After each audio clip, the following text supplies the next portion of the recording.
10th class प्रिय विद्यार्थियों, आज हम आपकी पाठ्य पुस्तक क्षितिज अनिवार्य हिंदी से पाठ पढ़ेंगे।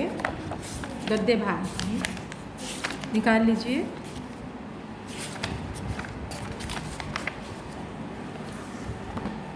भारतेंदु हरिश्चंद्र का ये एक अद्भुत स्वप्न हमने पढ़ लिया था। अब हम पढ़ेंगे आज मुंशी प्रेमचंद का पाठ है ईदगाह। पेज 39 यानी 39 पर निकाल लीजिए।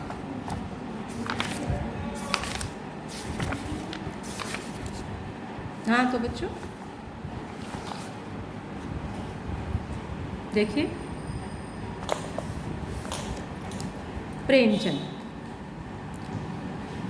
प्रेमचंद का जन्म 1880 में हुआ था और इनकी मृत्यु 1936 में हुई थी। इनका जीवन परिचय देखिए।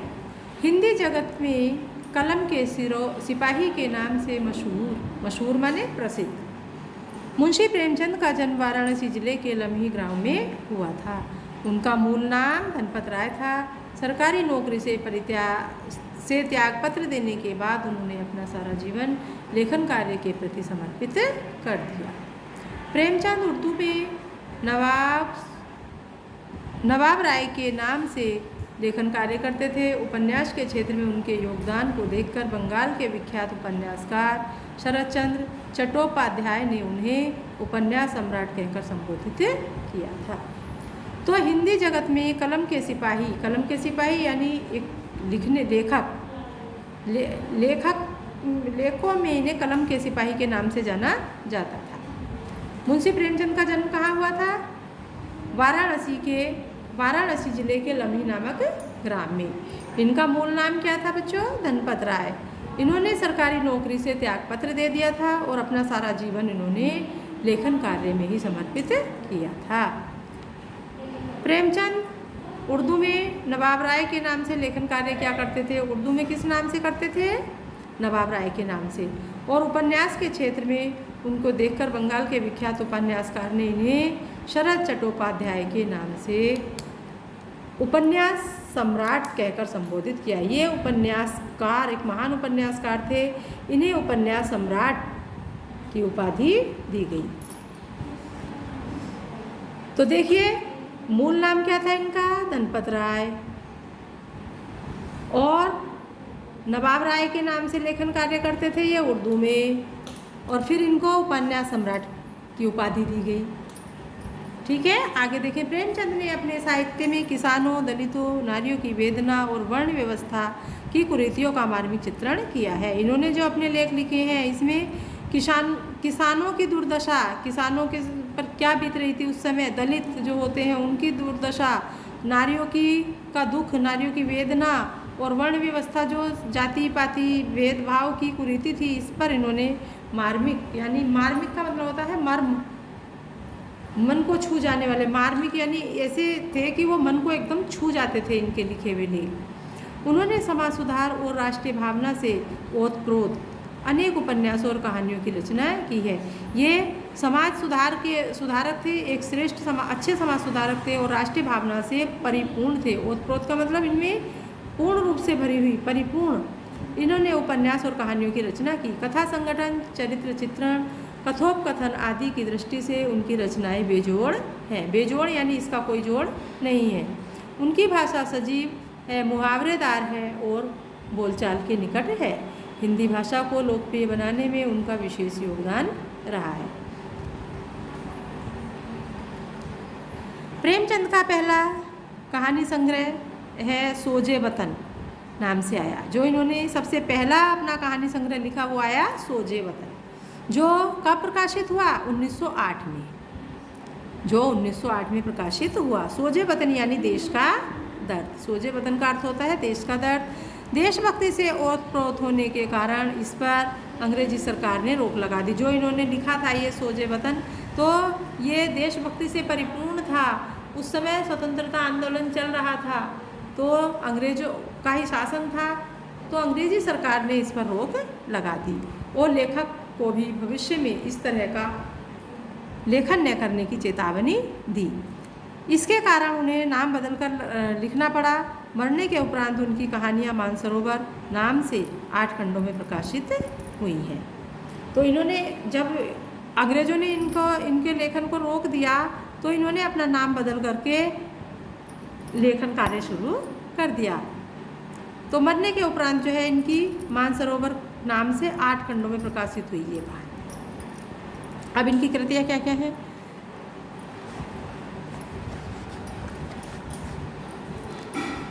कहानी संग्रह में मानसरोवर के 8 भाग हैं। उपन्यास इन्होंने कौन कौन से लिखे हैं? देखिए, निर्मला, सेवा सदन, प्रेम आश्रम, रंगभूमि, कर्मभूमि, गोदान और गबन। नाटक है इनके करबला और संग्राम। पत्रिकाएं हैं माधुरी, हंस, मर्यादा और जागरण।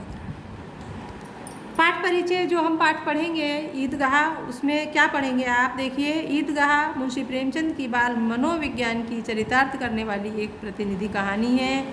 इस कहानी में ईद जैसे महत्वपूर्ण त्योहारों को आधार बनाकर ग्रामीण मुस्लिम जीवन का सुंदर चित्र प्रस्तुत किया गया है। अभाव उम्र से पूर्व बच्चों में कैसे बड़ों जैसी समझदारी पैदा कर देता है। इस कहानी के हामिद के चरित्र से साफ जाहिर होता है। मेले में हामिद अपनी हर इच्छा पर संयम रखने में विजयी होता है। साथ ही रुस्तमे हिंद चिमटे के माध्यम से प्रेमचंद ने श्रम के सौंदर्य एवं महत्व को भी उद्घाटित किया है।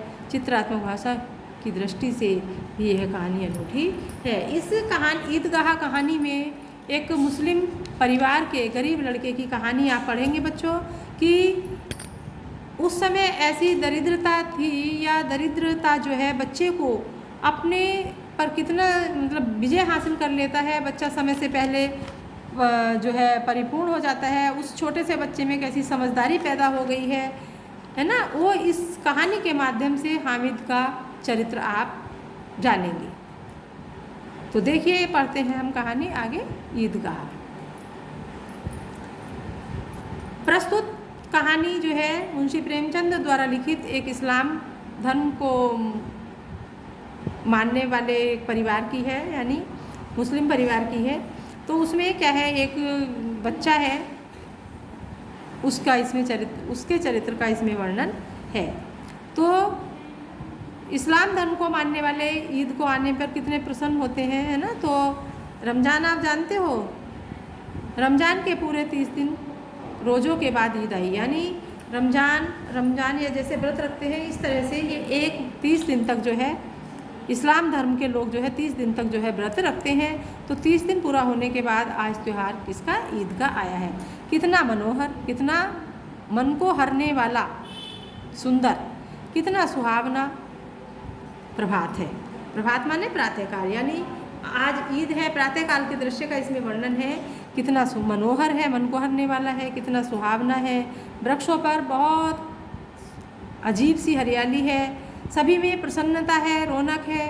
खेतों में रौनक है अजीब सी, सभी का मन प्रसन्न है। आसमान में अजीब सी लालिमा है, यानी कि सबका मन जो है प्रसन्न है। तो सुंदर प्रभात भी बहुत अधिक सुंदर लग रही है, अर्थात प्रातःकाल का दृश्य बहुत अधिक सुंदर दिखाई दे रहा है। तो आज का सूर्य देखो कितना प्यारा है, कितना शीतल है, मानो संसार को ईद की बधाई दे रहा है। अर्थात प्रातःकाल का दृश्य इतना सुंदर प्रतीत हो रहा है, ऐसा लग रहा है जैसे सारे संसार को किसकी ईद की बधाई दे रहा हो। गांव में कितनी हलचल है, ईदगाह जाने की तैयारी हो रही है। सब ईदगाह की तैयारी कर रहे हैं, नए नए वस्त्र सिलवा रहे हैं। किसी के कुर्ते में बटन नहीं है तो वो बटन टाकने के लिए सुई धागा लेने दौड़ रहा है। किसी के कोई जूते खरीद रहा है। इस तरह से वो तैयारियां कर रहे हैं। ईदगाह जाने की तैयारी हो रही है। किसी के कुर्ते में बटन नहीं, पड़ोस के घर से सुई धागा लेने दौड़ा। किसी के जूते कड़े हो गए हैं, उन्हें तेल डालने के लिए तेली के घर भागा जाता है। जल्दी जल्दी बैलों को सानी पानी दे रहे हैं। ईदगाह से लौटते लौटते दोपहर हो जाएगी। 3 कोस का पैदल रास्ता, फिर सैकड़ों आदमियों से मिलना भेंटना। दोपहर से के पहले लौटना असंभव है। लड़के सबसे ज़्यादा प्रसन्न हैं। किसी ने 1 रोज़ा रखा है, किसी ने वह भी दोपहर तक, किसी ने वह भी नहीं रखा। लेकिन ईदगाह जाने की खुशी उनके हिस्से की चीज़ है। रोज़े बड़े बूढ़ों के लिए होंगे, उनके लिए तो ईद है, रोज़ ईद का नाम रटते थे, आज वह आ गई। अब जल्दी पड़ी है कि लोग ईदगाह क्यों नहीं चलते, उन्हें गृहस्थी की चिंताओं से क्या प्रयोजन, सेवैयों के लिए दूध और शक्कर घर में है या नहीं, इनकी बला से ये तो सवैये खाएंगे, वह क्या जाने कि अब्बा जान क्यों बदहवास चौधरी कायम अली के घर दौड़े जा रहे हैं, उन्हें क्या खबर कि चौधरी आज आंखें बदल ले तो यह सारी ईद मुहर्रम हो जाए। तो देखिए इसमें इन पंक्तियों में क्या बताया बच्चों कि आज ईद है, कितना उल्लास है, प्रातःकाल का वर्णन है और बच्चे क्या है सब अपने अपने जाने की तैयारी, ईद में जाने की तैयारी कर रहे हैं, ईदगाह जाने की तैयारी कर रहे हैं। कोई देख रहा है उसके जूते टाइट कैड़े हो गए हैं तो उसमें तेल लगा रहा है, तेल लेने के लिए दौड़ रहा है, कोई कुर्ते में बटन लगाने के लिए, कोई कपड़े धो रहा है, तो तरह तरह से तैयारी कर रहे हैं। किसी ने नए कपड़े सिलवाए हैं, अपने अपने हैसियत के हिसाब से जो है सब तैयारियों में लगे हुए हैं। अब सबसे ज़्यादा प्रसन्न कौन है? बच्चे, लड़के लोग प्रसन्न हैं सबसे ज़्यादा। तो लड़के सबसे ज़्यादा प्रसन्न हैं। तो किसी ने रोज़ा रखा है, नहीं रखा, किसी ने एक रोज़ा रखा है, किसी ने 2 रखे हैं और किसी ने एक भी नहीं रखा है। रोज़ा रखने में नहीं, उनकी दिलचस्पी किस में है? ईदगाह जाने में, है ना। अब वो कहते हैं कि रोज़ा रखने से क्या है, रोज़ा रखना बड़े लोगों का काम है, बड़े बूढ़ों का काम है, हमें तो ईद से मतलब है ना।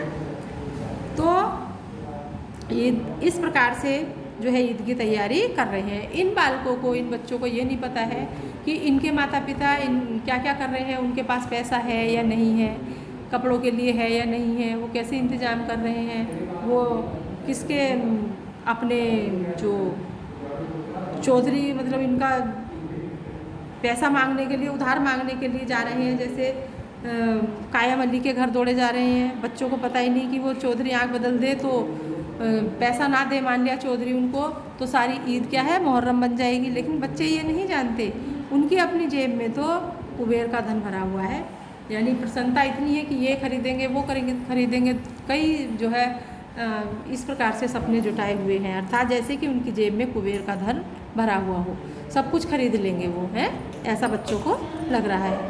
महमूद गिनता है, बार बार जेब से अपना खजाना निकाल कर गिनते हैं कि किसी की जेब में जो भी उनके पास है वो निकाल कर गिन रहे हैं और खुश होकर के फिर रख देते हैं। महमूद गिनता है 1, 2, 10, 12, उसके पास 12 पैसे हैं, किसके? महमूद के। मोहसिन के पास 1, 2, 3, 8, 9, 15 पैसे हैं, मोहसिन के पास 15 पैसे हैं, है ना।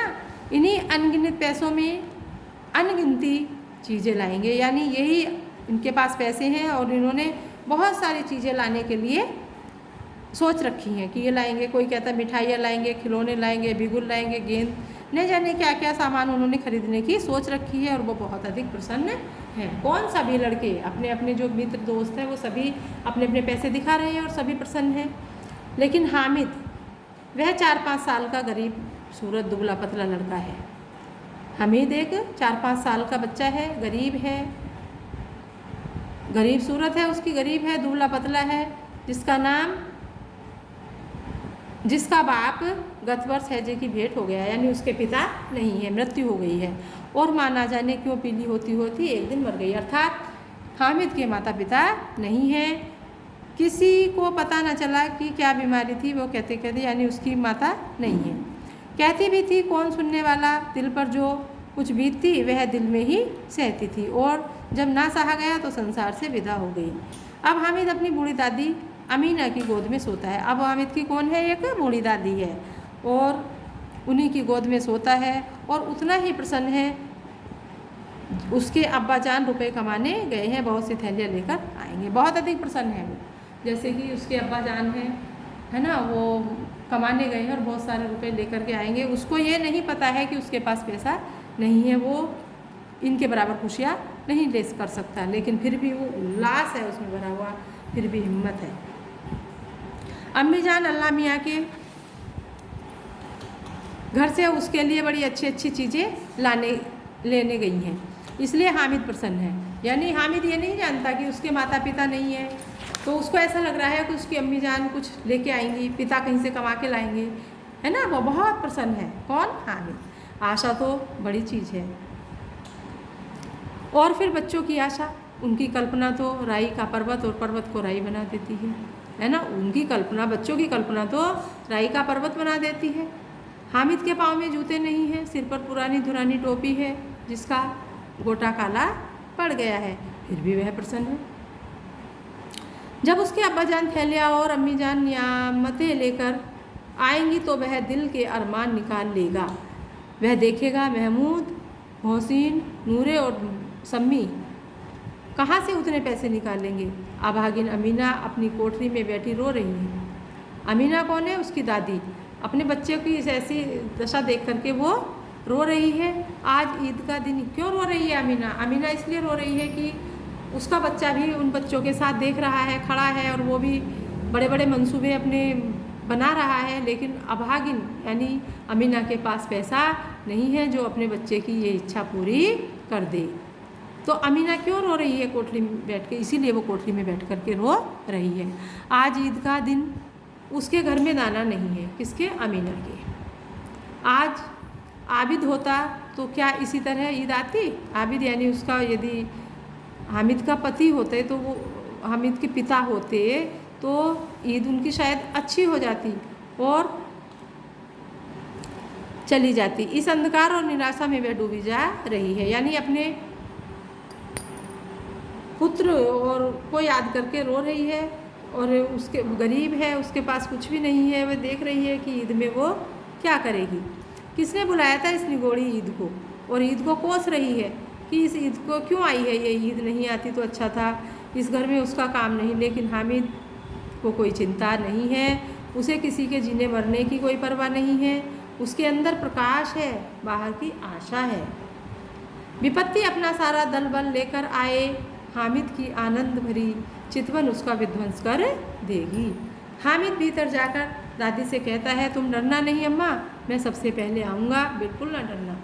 तो हामिद सोच रहा है कि दादी मुझसे देख करके डर रही है, तो वो कहता है, अम्मा मैं भी ईदगाह जाता हूँ और तुम डरना नहीं, मैं सबसे पहले आ जाऊँगा। इस तरह से हामिद अपनी दादी को भी दिलासा दे रहा है ना।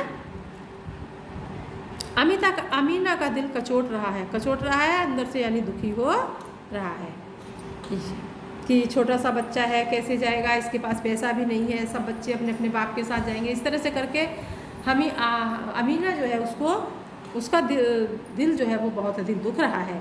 गांव के बच्चे अपने अपने बाप के साथ जा रहे हैं। हामिद का अमीना के सिवा और कौन है, उसे कैसे अकेले मेले में जाने दे। तो अमीना सोच रही है कि उसको मेले में भेजे या नहीं भेजे। उस भीड़ भाड़ में बच्चा कहीं खो जाए तो क्या होगा? नहीं, अमीना उसे यूँ न जाने देगी। नन्ही सी जान, 3 कोस चलेगा कैसे? पैर में छाले पड़ जाएंगे, जूते भी तो नहीं है। वह थोड़ी थोड़ी दूर पर उसे गोद ले लेगी, लेकिन यहाँ सवैया कौन पकाएगा? इस प्रकार से जो है अमीना के मन में भाव आ रहे हैं कि अमीना सोच रही है सब बच्चे अपने अपने पिता के साथ जाएंगे, लेकिन मेरे बालक का तो पिता भी नहीं है, फिर उसे अकेले भीड़ में क्यों भेजेगी? नहीं जाएगी। वो सोच रही है यदि मैं साथ जाऊँ उसके तो फिर घर में सवैया कौन पकाएगा? छोटा सा बच्चा है, नन्ही जान है। इस तरह से जो है तरह तरह के विचार अमीना के मन में आ रहे हैं। पैसे होते तो लौटते लौटते सब सामग्री जमा करके चटपट बना देती। अब अमीना के पास पैसे भी नहीं है, बेचारी इससे भी परेशान है। यदि उनके पास पैसा होता तो चटपट सारा काम कर देती। यहाँ तो घंटों चीज़ें जमा करते लगेंगे। मांगे का भी तो भरोसा नहीं है। वो सोच रही किसी से मांगो भी तब भी भरोसा नहीं है कि पैसा उसको मिल ही जाए। उस दिन फहीमन के कपड़े सिले थे, 8 आने पैसे मिले थे। उस अठन्नी को ईमान की तरह बचाती चली आ रही थी इसी ईद के लिए, लेकिन कल ग्वालन सिर पर सवार हो गई तो क्या करती? हामिद के लिए कुछ नहीं है, यानी कपड़े सिल करके उसने पैसे इकट्ठे किए थे, पैसे रखे थे, तो उसमें भी जो उधार मांगने आ गई तो उसको दे दिया। लेकिन अब उसके पास कुछ भी पैसा नहीं है। उधार ग्वालन को दे दिया, अब उसको भी पास बिल्कुल भी पैसा नहीं है। ये पैसा तो दूध का है चाहिए, यानी उसको दूध का भी देना है। अब तो कुल 2 आने पैसे बच रहे हैं। अमीना के पास कितने पैसे हैं? 2 आने। 3 पैसे हामिद की जेब में, 5 अमीना के बटुए में। यही तो विसात है। इस ईद का त्यौहार अल्लाह ही बेड़ा पार लगाए, यानी बहुत कम उसके पास पैसे हैं। तो वो सोच रही है कि अब क्या होगा, ईश्वर पर उसने छोड़ दिया, अल्लाह पर छोड़ दिया। सभी को सवैया चाहिए और थोड़ा किसी की आंखों नहीं लगता, वो सोच रही सवैया बांटी जाती हैं, है ना, बना करके, तो वो सभी को देनी है। आस पड़ोस का भी व्यवहार उसको बनाना है, आस पड़ोस में भी व्यवहार बनाना है। तो वो सोच रही है कि इसको थोड़ी चीज़ भी किसी को अच्छी नहीं लगती है, भाई देना पड़ता है। तो वो भी अच्छी नहीं लगती है थोड़ी चीज़ भी, तो किससे मुँह चुराएगी, और मुँह क्यों चुराए, साल भर का त्यौहार है। इस तरह से उसके मन में भाव आ रहे हैं। ज़िंदगी खैरियत से रहे, उसकी तकदीर भी तो उसी के साथ है। बच्चे को खुदा सलामत रखे, ये दिन भी कट जाएंगे। अब उसको संतोष मिल जाता है, चैन आ जाता है, तसल्ली मिल जाती है, क्या कि ईश्वर मेरे बच्चे की ज़िंदगी बख्शे, अर्थात उसकी जो ज़िंदगी है वो सलामत रखे ईश्वर, तो ये बुरे वक्त है ये भी निकल जाएगा। इस तरह से वो अपने मन को दिलासा दे देती है। अब देखिए बच्चों,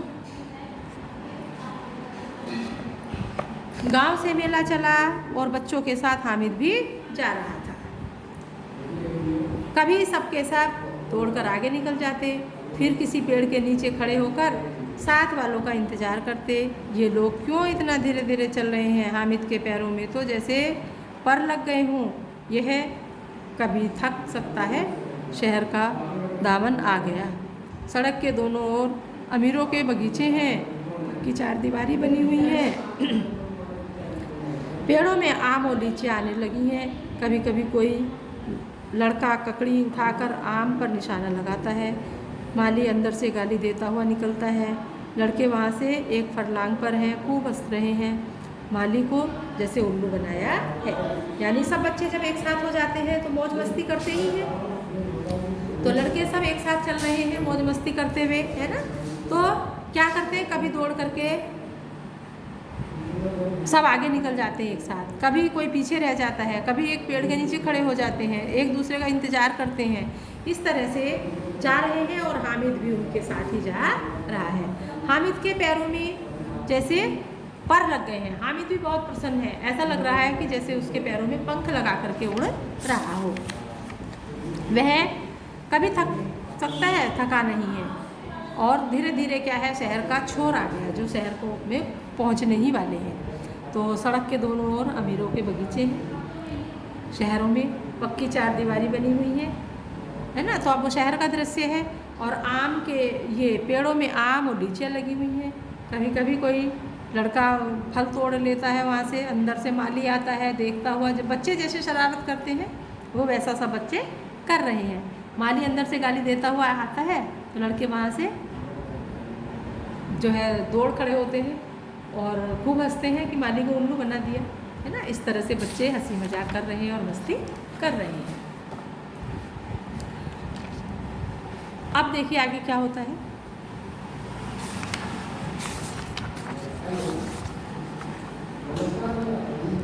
बड़ी बड़ी इमारतें आने लगी। यह अदालत है, यह कॉलेज है, यह क्लब घर है। इतने बड़े कॉलेज में कितने लड़के पढ़ते होंगे। सब लड़के नहीं जी, बड़े बड़े आदमी हैं। सच, उनकी बड़ी बड़ी मूछें हैं। इतने बड़े हो गए, अभी तक पढ़ने जाते हैं। न जाने कब तक पढ़ेंगे और क्या करेंगे इतना पढ़कर। हामिद के मदरसे में तो 2-3 बड़े बड़े लड़के हैं, बिल्कुल 3 कौड़ी के, रोज़ मार खाते हैं, काम से जी चुराने वाले। इस जगह भी उसी तरह के लोग होंगे क्या, कहाँ होंगे और क्या। क्लब घर में जादू होता है, सुना है। यहाँ मुर्दे की खोपड़ियाँ दौड़ती हैं और बड़े बड़े तमाशे होते हैं, पर किसी को अंदर नहीं जाने देते। और यहाँ शाम को साहब लोग खेलते हैं, बड़े बड़े आदमी खेलते हैं, मूँछों दाढ़ी वाले, और मेमें भी खेलती हैं। सच, हमारी अम्मी को वह दे दो, क्या नाम है, बैट, तो उसे पकड़ ही न सके, घुमाते ही लुढ़क ना जाए। तो बच्चे आपस में बात कर रहे हैं कि शहरों में कैसा वातावरण होता है। बच्चे आपस में कह रहे हैं कि यहाँ तमाशे होते हैं, क्लब जादू होते हैं, है ना। तो इस तरह से जो है बातें कर रहे हैं। महमूद ने कहा, हमारी अम्मी जान के तो हाथ कांपने लगेंगे, अल्लाह कसम, कि हमारी अम्मी जान तो नहीं, कि यहाँ मैम खेलती हैं शहरों में, है ना, हमारी अम्मी जान तो खेल ही नहीं सकती, उनके तो हाथ कांपेंगे। मोहसिन बोला, अम्मी मनो आटा पीस डालती है। मोहसिन बोला कि उसकी मम्मी मनो आटा पीस डालती है, ज़रा सा बैट पकड़ लेगी तो हाथ कांपने लगेंगे। सैकड़ों घड़े पानी रोज निकालती है, 5 घड़े तो मेरी भैंस पी जाती है। किसी मैम को 1 घड़ा पानी भरने पड़े तो आंखों तले अंधेरा आ जाए। तो वो बातें कर रहे हैं कि मेरी मम्मी को इतना काम करती हैं, वो करती हैं, शहर की महिलाएं नहीं कर सकती। इस तरह से वो जो है बातें कर रहे हैं। महमूद, लेकिन दौड़ती तो नहीं, उछल कूद तो नहीं कर सकती। मोहसिन, हाँ उछल कूद नहीं कर सकती, लेकिन उस दिन मेरी गाय खुल गई थी और चौधरी के खेत में जा पड़ी थी, तो अम्मा इतना तेज़ दौड़ी कि मैं उन्हें न पा सका। सच कि उछल कूद नहीं करती, लेकिन अपने उनकी जो पशु के बारे में बता रहे हैं, वो पशुओं का पालन करती हैं कि गाय खुल गई थी तो उसके पीछे वैसे ही दौड़ी थी, लेकिन खेलने के लिए उछल कूद नहीं कर सकती। ऐसी इस तरह से आपस में बातें कर रहे हैं। आगे चले, हलवाइयों की दुकान शुरू हो गई। अब आगे मेला शुरू हो गया। हलवाई की दुकान खूब सजी हुई थी। मिठाइयाँ की इतनी मिठाई कौन खाता है, देखो ना, एक एक दुकान पर मनो होंगी। सुना है रात को जिन्नात आकर खरीद ले जाते हैं। अब्बा कहते थे कि आधी रात को एक आदमी हर दुकान पर जाता है और जितना माल बचा होता है वह तुलवा लेता है और सचमुच के रुपए देता है, बिल्कुल ऐसे ही रुपए। तो बच्चे आपस में बातें कर रहे हैं। हामिद को यकीन न आया, ऐसे रुपए जिन्नात को कहाँ से मिल जाएंगे। मोहसिन ने कहा, जिन्नात को रुपए की क्या कमी, जिस खजाने में चाहे चले जाए, लोहे के दरवाजे तक उन्हें नहीं रोक सकते। जनाब आप हैं किस फेर में, हीरे जवाहरात तक उनके पास रहते हैं। जिससे खुश हो गए तो उसे टोकरो जवाहरात दे दिए। अभी यही बैठे हैं, 5 मिनट में कलकत्ता पहुंच जाएं। यानी जिन्नात के बारे में बता रहा है कि जिन्नात के पास पैसों की कोई कमी नहीं है, उनके पास बहुत खजाने भरे पड़े हैं।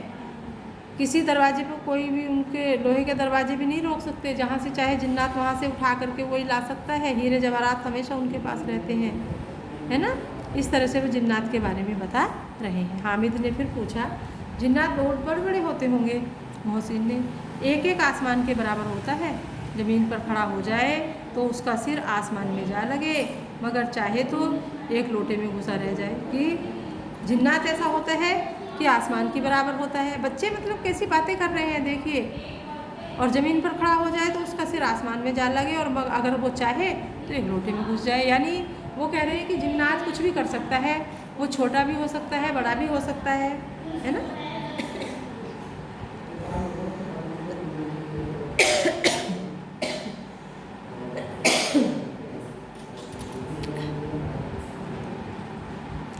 हामिद, लोग उन्हें कैसे खुश करते होंगे, कोई मुझे यह मंत्र बताते तो एक जिन्न को खुश कर लूँ। हामिद ने पूछा कि उनको कैसे खुश किया जाता है, कोई मुझे मंत्र बता दे तो मैं भी जिन्नात को ही खुश कर लूँ और मैं भी पैसे वाला बन जाऊँगा, है ना। इस तरह से हामिद उन बच्चों में, इस तरह से वो बच्चे आपस में बातें करते हुए जा रहे हैं।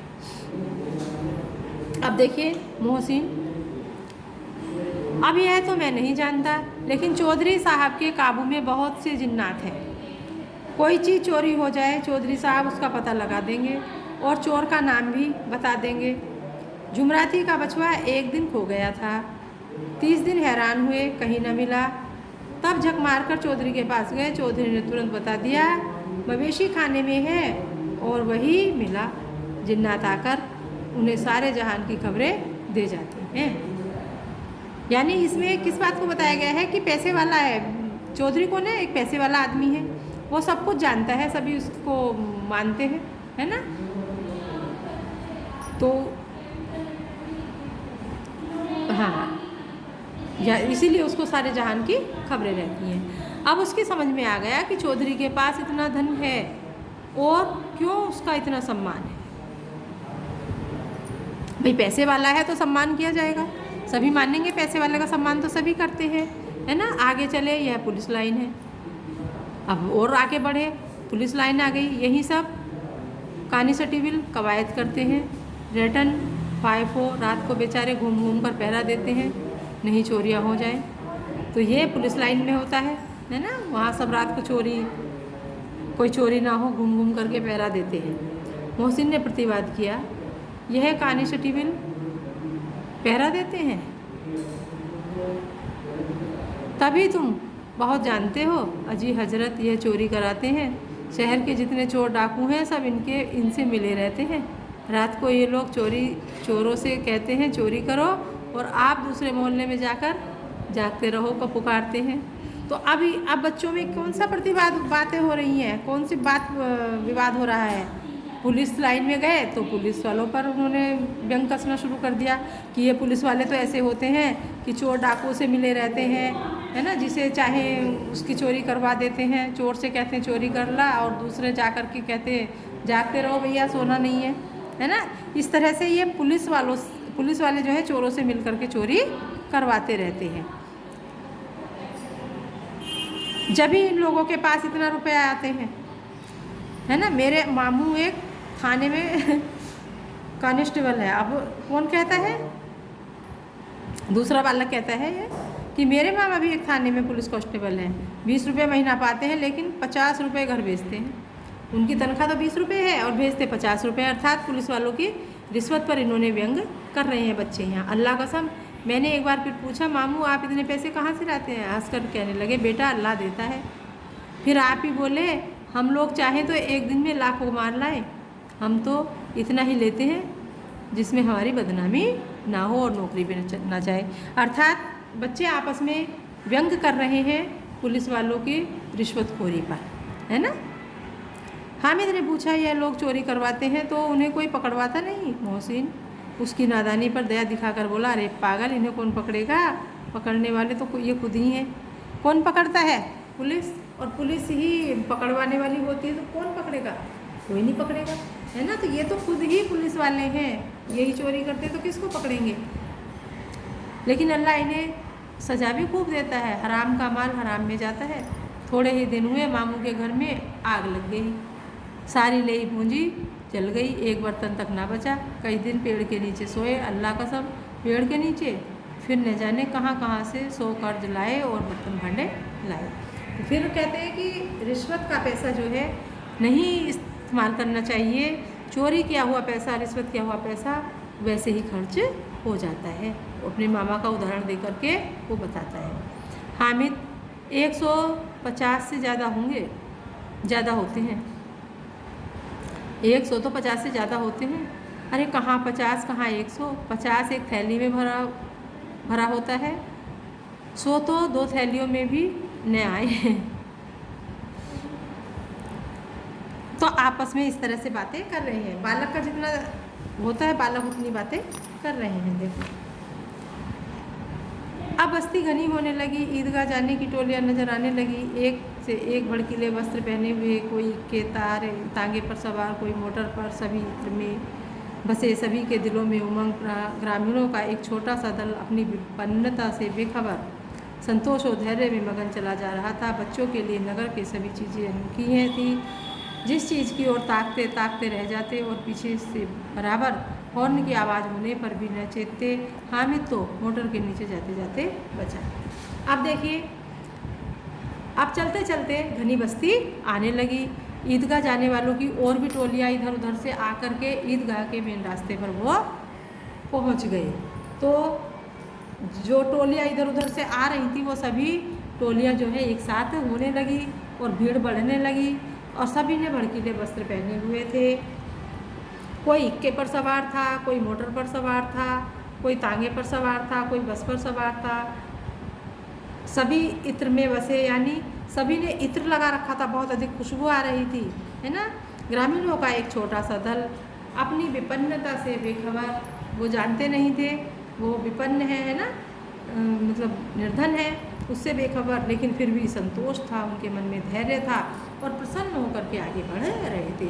और बच्चों के लिए तो सारी चीज़ें नई नई नज़र आ रही थी, क्योंकि गांव में उनको इतनी सारी चीज़ें देखने के लिए नहीं मिलती, शहर में सब कुछ उनको नया नया मिल रहा था, है ना। तो इसलिए बच्चे जो है सब चीज़ों को ताकते ताकते, मतलब एक दूसरे को देखते देखते जा रहे थे। तो इतनी भीड़ थी कि हॉर्न भी पीछे से बजा रहे हैं, तो हॉर्न की आवाज़ भी बच्चे नहीं सुन रहे थे। ऐसे हामिद भी एक मोटर के नीचे आते आते बचा।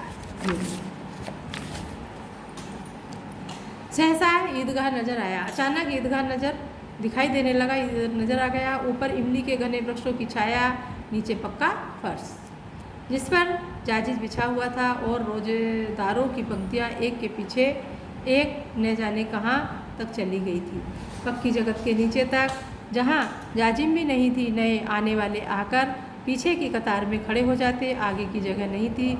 यहाँ कोई धन और पद नहीं देखता था। इस्लाम की निगाह में सब बराबर हैं। इन ग्रामीणों ने भी वजू किया और पिछली पंक्ति में खड़े हो गए। कितना सुंदर संचालन है, कितनी सुंदर व्यवस्था है। लाखों के सिर एक साथ सिजदे में झुक जाते, फिर सब एक साथ खड़े हो जाते थे, एक साथ झुकते थे और एक साथ घुटनों के बल बैठ जाते थे। कई बार यही क्रिया होती थी जैसे बिजली की लाखों बत्तियाँ एक साथ प्रज्वलित हों और एक साथ बुझ जाए, और यही क्रम चलता रहा। कितना अपूर्व दृश्य था उनकी, जिसकी सामूहिक क्रियाएं विस्तार और अनंतता हृदय को श्रद्धा और गर्व और आत्मानंद से भर देती थी। मानो भ्रातृत्व का एक सूत्र इन समस्त आत्माओं को एक लड़ी में पिरोए हुए है। तो अचानक प्रस्तुत पद्यांश में मुंशी प्रेमचंद जी लिखते हैं, कहते हैं, अचानक ईदगाह आ गया। धीरे धीरे चलते चलते जो है ईदगाह सहसा माने अचानक ईदगाह आया। ईदगाह का जो दृश्य है वो कैसा था? ईदगाह पर इमली के वृक्षों की घनी छाया थी, नीचे पक्का फर्श था और उस पर कालीन बिछा हुआ था, और रोजेदार जो है सभी वहाँ एक साथ खड़े हुए थे। एक साथ खड़े होते, एक साथ बैठते थे, एक साथ ही नमाज पढ़ते थे, है ना। इसमें कोई किसी का धन या पद नहीं देखता था कि धनवान है तो वो आगे, गरीब है पीछे, या पद में ऊंचा है तो आगे, और जिसका पद छोटा है वो पीछे, ऐसा नहीं था। बड़ा सुंदर संचालन था, बड़ी सुंदर व्यवस्था थी कहाँ की? ईदगाह की। वहाँ सभी ग्रामीण जो आए हुए थे सभी ने वजू माने कुल्ला करते थे, है ना, वो किया। यानी वहाँ की जो व्यवस्था थी, सब एक साथ घुटनों के बल बैठना, सबको खड़ा होना, सभी को एक साथ क्रिया करना, सबको एक साथ झुकना, इस प्रकार की जो वहाँ क्रियाएं कर रहे थे, ऐसा लग रहा था कि यहाँ बहुत अधिक अनुशासित व्यवस्था है, बहुत अधिक अनुशासन में है ये सब। बड़ा सुंदर दृश्य था ये, और सभी की सामूहिक क्रियाएं विस्तार, यानी सभी एक साथ क्रियाएं कर रहे थे, एक साथ फैल रहे थे, एक साथ चल रहे थे। सबके मन में श्रद्धा का भाव था और आत्माओं का आनंद जो उनके अंदर भरा हुआ था वो सबको एक लड़ी में पिरोए हुए था। भ्रातृत्व की भावना सबके भीतर थी, सब में भाईचारे की भावना थी, किसी में कोई ईर्ष्या द्वेष वैर भाव नहीं था। ऐसा ये इसका दृश्य। अब ये पार्ट 2 ये हम पढ़ेंगे कल।